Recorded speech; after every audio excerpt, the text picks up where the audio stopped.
Hello guys, welcome back to my YouTube channel. So आज हम कलशित विश्वास के एपिसोड में देखेंगे कि अंबिका कॉल पर अपनी माँ को कहती है, माँ को पता है साकेत भी हम लोगों का पीछा करते करते कसौली में पहुंच गया है रवि को मारने के लिए। फिर जानकी राजन चौंकते हुए अंबिका को कॉल पर कहती है, क्या साकेत वहाँ पर? फिर अंबिका जानकी राजन को कहती है, और मैंने अभी तक आपको बताया नहीं है, लेकिन वो राघव, उसको भी साकेत ने हायर किया था रवि को मरवाने के लिए। फिर जानकी राजन अंबिका को कॉल पर चौंकते हुए कहती है, ये तुम क्या कह रही हो अंबिका? बेटा मैं कल वहाँ पर आ जाती हूँ। फिर अंबिका जानकी राजन को कॉल पर कहती है, नहीं नहीं माँ, आपको आने की जरूरत नहीं है, मैंने सब कुछ प्लान कर लिया है। इनफैक्ट जिस तरीके से साकेत रवि को मारना चाहता था, अब उसका वार उसी पर पलट जाएगा। फिर जानकी राजन अंबिका को कॉल पर कहती है, अंबिका बेटा तुम ये सब क्या कह रही हो? मेरी कुछ समझ में नहीं आ रहा है। वो रवि को वहाँ मारने आया, प्लीज बेटा सब कुछ मुझे डिटेल्स में बताओ प्लीज। फिर अंबिका जानकी राजन को कॉल पर कहती है, हाँ मैं आपको सब कुछ समझाती हूँ। एक्चुअली अभी जब रवि सो रहा था ना, फिर अंबिका अपनी माँ को सारी बातें समझाती है। फिर जानकी राजन अंबिका को कॉल पर कहती है, तुमने एकदम सही कदम उठाया है बेटा अंबिका, यही वक्त है साकेत को उसके गुनाहों की सजा देने की, और उसके गुनाहों की एक ही सजा बनती है, और वो है मौत। अंबिका बेटा अब तुम बिल्कुल टेंशन मत लो, रवि का ध्यान रखना और प्लीज सो जाना, क्योंकि कल का दिन तुम्हारे लिए बहुत बड़ा दिन है। माता रानी का आशीर्वाद है तुम्हारे साथ। फिर अंबिका जानकी राजन को कॉल पर कहती है, थैंक यू माँ, ये सब कुछ सिर्फ मैं आपकी वजह से कर पाई हूँ। आपने इतनी हिम्मत भर दी है ना मुझ में, अब बस मैं चाहती हूँ जैसा मैंने सोचा है सब कुछ वैसा ही हो जाए। मैंने कभी नहीं सोचा था माँ कि मुझे अपनी जिंदगी में ये सब भी करना पड़ेगा, लेकिन साकेत ने अब मेरे सामने कोई रास्ता नहीं छोड़ा है। उसने मेरे पति को मारने की कोशिश की है, अगर मैं उसे नहीं छोड़ूंगी चाहे कुछ भी हो जाए। साकेत इसी लायक है। बस माँ आप ये प्रे कीजिए कि सब कुछ हमारे हाथ में हो। फिर इतने में रवि की नींद खुल जाती है। रवि अंबिका के पास आकर खड़ा हो जाता है। अंबिका जैसे ही रवि को देखती है वो हैरान हो जाती है। फिर अंबिका कॉल पर अपनी माँ को कहती है, हेलो माँ, रवि उठ गया है, मैं आपसे बाद में कॉल पर बात करती हूँ, गुड नाइट। फिर जानकी राजन अंबिका को कॉल पर कहती है, ओके बेटा गुड नाइट। फिर रवि अंबिका को कहता है, माँ को इतनी रात को फोन करके क्यों परेशान किया? फिर अंबिका रवि को बताती है, मुझे नींद नहीं आ रही थी और तुम इतने मुश्किल से सोए थे तो तुम्हें उठाने का मन नहीं किया, सोचा माँ से बात कर लूं। वैसे भी सुबह से बात नहीं की उनसे इसीलिए, लेकिन तुम क्यों उठ कर आए? लेकिन तुम्हें पता है ना कि तुम्हारी तबीयत कितनी खराब है, तुम्हें ऐसे बेड से नहीं उठना चाहिए, तुम्हें रेस्ट की जरूरत है रवि। फिर रवि अंबिका को कहता है, एक्चुअली आँख खुली तुम्हें देखा नहीं, मुझे लगा कि तुम फिर कहीं चली गई तो परेशान हो गया, फिर तुम्हारी आवाज सुनी तो मैं तुम्हें बाहर ढूंढते हुए आ गया। फिर अंबिका रवि को कहती है, रवि कैसे बच्चों जैसी बातें कर रहे हो? अच्छा मुझे पता है जब किसी की तबीयत खराब होती है ना तो ऐसे लगता है जैसे हमेशा कोई आसपास हो, चलो मैं हूँ तुम्हारे साथ। फिर रवि अंबिका को कहता है, ठीक है लेकिन तुम कहीं जाना मत। हाँ फिर अंबिका कहती है, ओके चलो प्रॉमिस, और अब तुम उठना मत, हाँ बैठो इधर। फिर रवि अंबिका को कहता है, तुम यहाँ पर मतलब कि हम दोनों एक ही बेड पर सोएंगे? फिर अंबिका रवि को कहती है, हाँ कोई प्रॉब्लम है क्या? फिर रवि अंबिका को कहता है, नहीं मतलब पक्का तुम? फिर अंबिका रवि को कहती है, हाँ पक्का, सच्ची बोल रही हो। फिर रवि अंबिका को कहता है, मेरा डायलॉग मुझे पर। फिर अंबिका रवि को कहती है, हाँ मैं भी थोड़ा ट्राई कर रही हूँ कि तुम्हारी तरह थोड़ा कूल साउंड कर पाऊँ, वैसे मेरी शर्त है लेकिन यहाँ पर सोने की। फिर रवि अंबिका को कहता है, क्या? फिर अंबिका रवि को बताती है कि तुम पूरा टाइम अपना मुंह बंद रखोगे और चुपचाप सोने की कोशिश करोगे, वरना मैं नीचे जाकर सोफे पर सो जाऊंगी।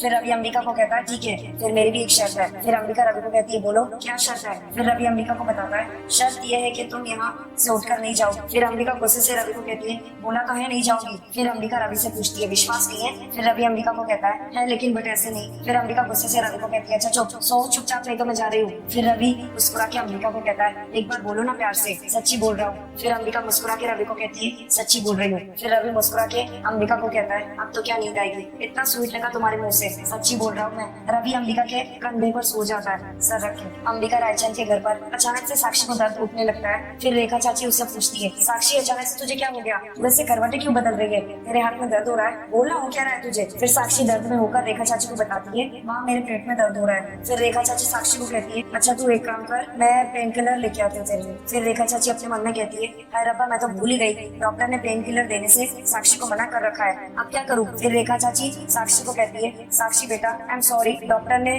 बिना पूछे पेन किलर तुझे देने के लिए मना किया है ना, मैं तुझे दवाई नहीं दे सकती, लेकिन मैं एक काम करती हूँ, जाकर मोंटी को बुला कर ले आती हूँ, वो डॉक्टर को ले आएगा। फिर साक्षी आवाज देती है पीछे से, नहीं माँ मोंटी को बुलाने की कोई जरूरत नहीं है, मैं जीव या मरूं उससे कोई फर्क नहीं पड़ता है, उल्टा वो आपको 10 बातें और सुना देगा माँ मुझे अच्छा नहीं लगेगा। फिर रेखा चाची भावुक होकर कहती है, अरे रब्बा कैसी बातें कर रही है, कैसी दुविधा में डाल रही है मुझे, करूँ तो क्या करूँ? फिर रेखा चाची साक्षी को कहती है, साक्षी मैं जानकी जी को फोन करती हूँ, शायद वो कुछ करेंगे, डॉक्टर को फोन करके बुला ही लेंगी वो। फिर इतने में रेखा चाची जानकी राजन को कॉल करने लगती है। जानकी राजन फोन देखते ही कहती है, रेखा जी का फोन, इतना बोल के जानकी राजन कॉल पिक करके कहती है, हेलो। फिर रेखा चाची जानकी राजन को कहती है, माफ कीजिएगा मैं आपको इस वक्त परेशान कर रही हूँ फोन करके। वो दरअसल मेरी साक्षी के पेट में बहुत ज्यादा दर्द हो रहा है। फिर जानकी राजन रेखा चाची से पूछती है क्या हुआ उसे। फिर रेखा चाची जानकी राजन को बताती है वो बहुत बेचैन हो रही है, तड़प रही है, समझ में नहीं आ रहा मैं क्या करूँ, डॉक्टर से बात करनी होगी, क्या आप कुछ देर के लिए साक्षी के कमरे में आ सकती है। फिर जानकी राजन रेखा को कहती है जी मैं अभी आ रही हूँ। फिर इतने में जानकी राजन साक्षी के कमरे में आ जाती है और पूछती है क्या वो साक्षी बेटा ये अचानक दर्द कैसे शुरू हो गया।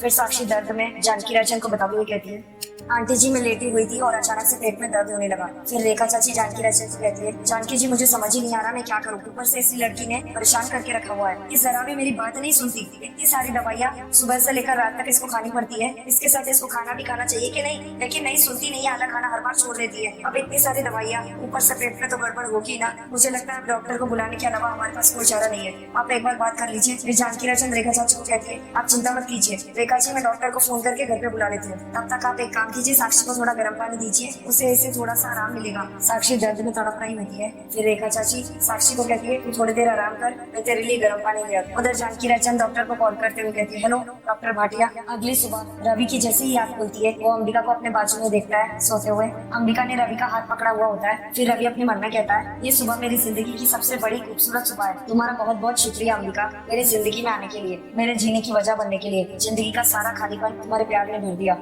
Love you so much. फिर रवि अंबिका को देखकर अपने मन में कहता है मेरी प्यारी मिस कचकच तुम्हें कुछ अंदाजा भी है कि तुम मेरे लिए क्या हो, तुम मेरे हर धड़कन की दवा हो, तुम मेरे हर गम की दवा हो, तुम तो एक परी हो, अच्छाई से भरपूर और हर बुराई से दूर, तुम्हारा ये मुस्कुराता हुआ चेहरा ये मेरे जीने का सहारा है। और जिस तरह तुमने कल रात को मेरा ख्याल रखा, सच्ची बोल रहा हूँ मैं, मेरी सारी बीमारी दूर हो गई। रवि प्यार भरी नजरों से अंबिका को सोते हुए देख रहा होता है। फिर इतने में रवि को किसी की कॉल आती है। रवि हेलो कहता है, टेरेस पर जाकर सामने से कॉल पर साकेत होता है। साकेत आवाज बदलकर रवि को बेवकूफ बना रहा होता है। साकेत रवि को कहता है मैं जानकी जी का असिस्टेंट बोल रहा हूँ, आपको प्रॉपर्टी दिखानी थी ना, कब दिखानी है आप बताइए। फिर रवि साकेत को कहता है ठीक है जी आप मुझे बताइए कि कब मिलना है। फिर साकेत रवि को कहता है मैं बहुत बिजी रहता हूँ, अभी 2 घंटे बाद फ्री हूँ मैं, अगर आप आ सकते हो तो 2 घंटे बाद आ जाओ। फिर रवि साकेत को कहता है ठीक है आप एक काम कीजिए अपना एड्रेस मैसेज कर दीजिए मैं पहुंच जाऊंगा। फिर साकेत रवि को कहता है हेलो जी अभी मैसेज कर देता हूँ, आपका इंतजार कर रहा हूँ मैं, इतना बोल के रवि कॉल कट कर देता है। फिर साकेत खुश होकर खुद से ही कहता है जल्दी आ जाओ मजा आएगा। हाँ फिर इतने में रवि रूम में आता है, वो देखता है अंबिका उठ गई है।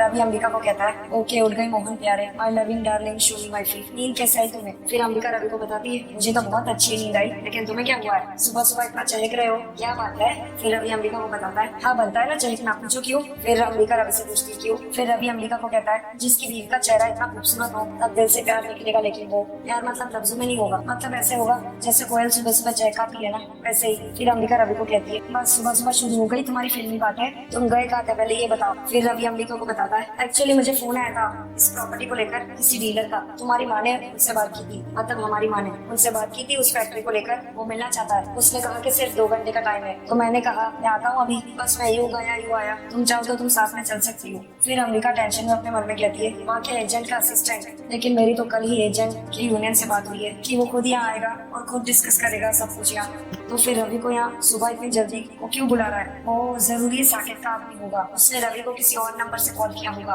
ताकि रवि अपनी गाड़ी चलाए और उसका एक्सीडेंट हो जाए। फिर रवि अंबिका से पूछता है हेलो नहीं जाना तो ठीक है, मतलब इतना भयानक चेहरा मत बनाओ, I am okay with it, मैं यूँ गया फिर यूँ आया। फिर अंबिका रवि को कहती है पक्का ना, अगर मैं नहीं चलूंगी तो इट्स ओके ना। फिर रवि अंबिका को कहता है ऑफ कोर्स इट्स ओके, और वैसे भी छोटा सा काम है जल्दी करके आ जाऊंगा। फिर हम दोनों साथ में इन पहाड़ियों में वादियों में घूमेंगे और फिर ढेर सारी बातें करेंगे, आइसक्रीम खाएंगे और ठंडी में आइसक्रीम का बहुत मजा आता है और तो और। फिर अंबिका रवि को कहती है अच्छा तुम पहले जाकर रेडी तो हो जाओ, फटाफट जाओगे तभी तो आओगे जल्दी। फिर रवि अंबिका को कहता है ठीक है कभी तुम मुझे बोलने नहीं दोगी मेरे दिल की बात, but I know it's okay, I know you understand what I feel, ठीक है मैं चलता हूँ लेकिन you know what I am upset. फिर अंबिका रवि से पूछती है क्यों। फिर रवि अंबिका को बताता है तुमने पूछा नहीं मुझसे कि मेरी तबीयत कैसी है। फिर अंबिका रवि को कहती है जिस हिसाब से तुम हरकतें कर रहे हो ना इतनी बक बक बक बक तुम्हारी चालू है सुबह से, मुझे पता है कि तुम्हारी तबीयत एकदम ठीक हो गई है वरना तुम चुप रहते। फिर रवि अंबिका को बताता है हाँ ठीक तो हो गई है। फिर अंबिका रवि को कहती है इसलिए मुझे पूछने की जरूरत नहीं है, अब तुम जाओ फटाफट रेडी हो जाओ। फिर रवि अंबिका को कहता है लेट मी टेल यू, मुझे कुछ कहना है तुमसे। फिर अंबिका रवि से पूछती है क्या। फिर रवि अंबिका को बताता है कि मैं ठीक कैसे हुआ। फिर अंबिका रवि से पूछती है कैसे हुए। फिर रवि फ्लर्ट करते हुए अंबिका को कहता है रवि अंबिका को कहता है तुम्हारा मैजिक। फिर रवि अंबिका को कहता है अगर तुमने मेरा ख्याल नहीं रखा होता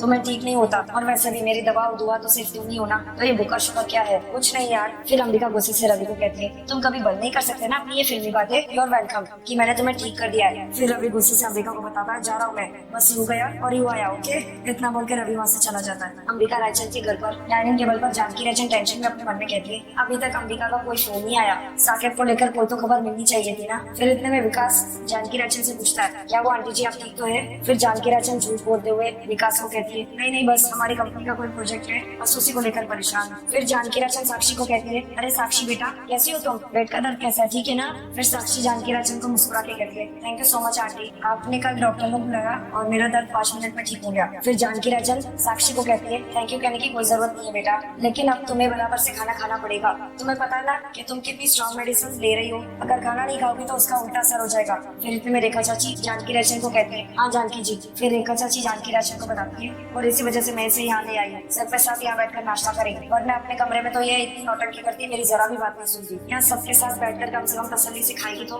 फिर इतने में विकास पूछने लगता है क्या हुआ साक्षी की कल रात को तबियत ठीक नहीं थी, पेट दर्द हो रहा था क्या उसको। फिर रेखा चाची बताती है विकास को हाँ विकास कल उसे बहुत तकलीफ हो रही थी, तड़प रही थी कल, हाँ लेकिन अब वो ठीक है। हाँ फिर रेखा चाची बताती है विकास को डॉक्टर जैसा है उन्होंने साक्षी को इंजेक्शन दिया और उसको तुरंत आराम भी मिल गया। फिर इतने में रेखा चाची गलती से जानकी रायचंद को कहती है रवि और देविका कहाँ गए हैं। रेखा चाची के इतना बोलते ही सारे घर वाले उसे देखने लगते हैं हैरानी से। फिर रेखा चाची बात को बदलते हुए कहती है जानकी रायचंद को मेरा मतलब है कि रवि और अंबिका कहाँ है, किस साल में है, कोई बातचीत हुई कि नहीं उनसे आपकी। फिर जानकी रायचंद रेखा चाची को बताती है अंबिका का फोन आया था, उसने कहा वो लोग ठीक है एंजॉय कर रहे हैं। फिर गुरविंदर मोंटी से निवेदिता के बारे में पूछती है, फिर मोंटी गुरविंदर को बता देता है मुझे नहीं पता वो कहाँ पर है। फिर जानकी रायचंद अपने मन में कहती है मैंने कल रात को निवेदिता को घर से बाहर निकलते हुए देखा था, वो भी जल्दी में थी, कहीं वो कसौरी में साकेत से मिलने तो नहीं गई। फिर इतने में मोंटी को किसी की कॉल आती है। फिर मोंटी चौंकते हुए कॉल पर कहता है मैम बेहोश हो गई, कहा अभी आता हूँ मैं। फिर मोंटी सारे घर वालों को बताता है मिस लूथरा नीचे बेहोश पड़ी है, मैं अभी लेकर आता हूँ कसौरी में। रवि रेडी हो रहा होता है। फिर अंबिका रवि से पूछती है हो गए रेडी, चलो मैं तुम्हें छोड़ने चलती हूँ। फिर रवि अंबिका को कहता है अरे तुम तो ऐसे बोल रही हो जैसे कि मैं कोई जंग पर जा रहा हूँ, छोटा सा काम है कर आ जाऊंगा, रिलैक्स ओके। फिर अंबिका टेंशन में अपने मन में कहती है मेरे लिए तो ये जंग ही है रवि, और मैं इस लड़ाई को हर हाल में जीतूंगी। सॉरी मैं अभी तुम्हें कुछ नहीं बता सकती, जब हम दोनों के बीच में सब कुछ नॉर्मल हो जाएगा तब तुम्हें सारा सच बता दूंगी। फिर रवि अंबिका को कहता है तुम फिर हो गई, प्रॉब्लम क्या है तुम्हारी। फिर अंबिका रवि को बताती है मैंने सोचा कि आज हम लोग ऐसे ही बाहर आए हैं तो मैं तुम्हें कार तक सी ऑफ करने आऊंगी, प्रॉब्लम है। फिर रवि अंबिका को कहता है नहीं नहीं आई एम हैप्पी। फिर अंबिका रवि को कहती है चले।